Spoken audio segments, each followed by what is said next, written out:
இன்னைக்கு இத்தனை உயிர்களை பறிச்சிருக்காங்களே, இன்னைக்கு கூட்டணி கட்சியை சேர்ந்தவங்கள ஏன் வாய்மூடி அமைதியா இருக்கீங்க? அங்கொன்னு இங்கொன்னு சும்மா ஒரு அறிக்கை விட்டுட்டு ஏன் வாய்மூடி இருக்கீங்க?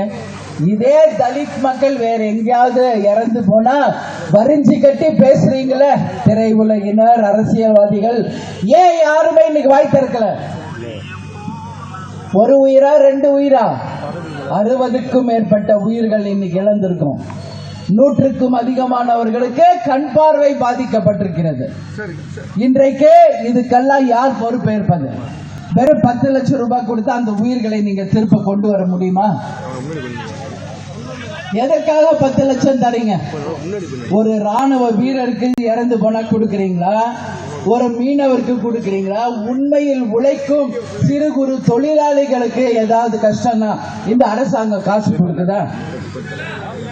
எதுக்காக உடனடியாக தன் பையனை அனுப்பி 10 லட்சம் கொடுத்தான்னு தெரியுமா உங்களுக்கு? அவங்களுடைய இன்னொரு முகம் மக்கள் கேள்வி கேட்டுவிடக் கூடாது என்ற ஒரே காரணத்திற்காக பணத்தை கொடுத்து மக்கள் வாயை அடைத்திருக்காங்க திமுகவினர். யாருடைய காசு? மக்களுடைய வரி பணம். இன்னைக்கு திமுக அறக்கட்டளையோ இல்ல அவங்க சொந்த பணமோ இல்ல, மக்கள் வரி பணத்துல 10 லட்சம் ரூபாய் இன்னைக்கு எதுக்கு கொடுக்கறீங்க? அப்படி என்ன அவங்க தியாகம் பண்ணி செத்துருக்காங்க? கள்ளச்சாராயம் குடிச்சு செத்தவங்களுக்கு 10 லட்சம் ரூபாய் இந்த அரசாங்கம் கொடுக்குதுன்னா இது எதற்கான ஒரு முன்னுதாரணம்? இது என்ன முன்னுதாரணம்? இந்த நாட்டை எப்படி கொண்டு போவதற்கென்று ஒரு உதாரணமாக இது இருக்கிறதா என்பதை நீங்கள் சிந்திச்சு பார்க்கணும். அப்ப உண்மையில் உழைப்பவர்கள், உண்மையில் நாட்டுக்காக உழைப்பவர்கள், இதை இவ்வளவு பேர் காவல்துறை இருக்காங்க, மீனவர்கள் இருக்காங்க, ராணுவத்தினர் இருக்காங்க, தொழில், இன்னைக்கு எவ்வளோ பேர் மக்களுக்காக உழைப்பவர்கள் உயிர் இழந்தா என்ன அவங்களுக்கெல்லாம் நீங்க தருகிறீங்க? இன்னைக்கு கள்ளச்சாராயம், டாஸ்மாக், இன்னைக்கு கஞ்சா விற்பனையில கோடிக்கணக்காக சம்பாதிச்சு அதுல வர்ற காசை வச்சு ஓட்டுக்கு காசை கொடுக்கிறது, லஞ்ச ஊழல் செய்யறத தவிர இந்த திமுகவுக்கு ஒண்ணுமே தெரியாது. அவங்களை பொறுத்த வரைக்கும் அடுத்த தேர்தலை நோக்கி தான் போறாங்களே ஒழிய மக்களுடைய எதிர்காலத்தை நோக்கி இன்னைக்கு திமுக இல்ல. 40க்கு 40 டார்கெட். இப்ப அடுத்தது 200க்கு 200 டார்கெட்டுங்கிறாங்க. இப்ப இடைத்தேர்தல் நடக்குது விக்கிரவாண்டி, அது அடுத்த டார்கெட். எதிர்த்து போட்டியிடுற அத்தனை பேரையும் டெபாசிட் இலக்க செய்வோம். கொஞ்சம் கூட உங்களுக்கு வெக்கமானதுமே இல்லையா? இன்னைக்கு இவ்வளவு லட்சம் இளைஞர்கள் இங்க வேலை இல்லாம இருக்காங்களே, இந்த இளைஞர்களுக்கு ஒரு வேலை வாய்ப்பை உருவாக்க இங்க ஏதாவது ஒரு ஃபேக்டரி வந்திருக்கா? ஏதாவது ஒரு வேலை வாய்ப்பை இங்க உருவாக்கி இருக்காங்களா? ஒவ்வொரு வாட்டி நாங்க டோல்கேட் கடந்து வரோம், எவ்வளவு பேரு அந்த மல்லிப்பூ விற்கிற, கடலை விற்கிற, எப்படி எல்லாம் இங்க கஷ்டப்படுறாங்கன்றது கண்கூடா பார்க்கும்போது மனசு ரொம்ப வலிக்கு. நம்ம மக்களை இந்த நிலைமைக்கு கொண்டு சென்றது யார்?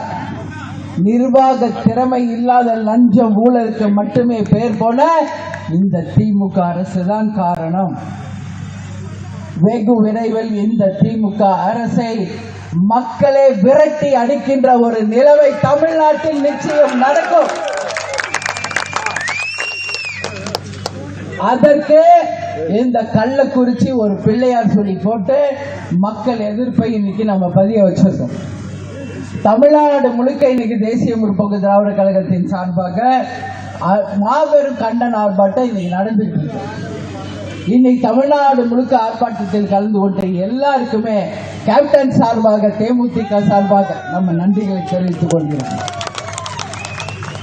இன்னைக்கு கள்ளக்குறிச்சியில பார்த்தோம்னா இதுக்கு என்ன தீர்வு? இன்னைக்கு எவ்வளவு பெண்கள், எவ்வளவு குழந்தைங்க இன்னைக்கு பாதிச்சிருக்காங்க. இதை இப்படியே நாங்க விட போறது கிடையாது. நிச்சயமாக தேமுதிக சார்பாக கவர்னர் RN ரவியை சந்தித்து மக்கள் சார்பாக முறையிட போகிறோம். மத்திய அரசுக்கு இந்த நிச்சயமாக இந்த பிரச்சனையை கவனத்துக்கு கொண்டு செல்ல இருக்கிறோம். இங்க ஃபெமிபைசோல் அப்படிங்கிற மருந்து கிடையாது, இதுதான் உண்மை.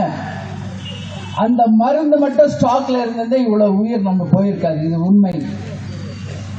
இங்க மருந்து ஸ்டாக் இல்லாதனால ஜிப்மர்ல இருந்து அந்த மருந்து கொண்டு வந்த பிறகுதான் இங்க கொஞ்சம் உயிரை சேவ் பண்ண முடிஞ்சது. ஆனா அதுக்குள்ள எல்லாரும் நிறைய பேர் இறந்துட்டாங்க, நிறைய பேர் கண் பார்வை போயிடுச்சு. ஆனா இது எல்லாம் மூடி மறைச்சு சிபிஐ வழக்கா மாற்றக்கூடாது, இங்க மருந்து ஸ்டாக் இருக்குன்னு பொய் சொல்லுகின்ற இந்த அரசை தேமுதிக சார்பாக நாங்கள் வன்மையாக கண்டிக்கிறோம். மத்திய குழு மருத்துவ குழு ஒன்று அமைச்சு இங்க கள்ளக்குறிச்சியில் உண்மை நிலை என்ன என்பதை வெள்ளை அறிக்கையாக மக்களுக்கு தெரியப்படுத்த நிச்சயம் தேமுதிக குரல் கொடுக்கும்.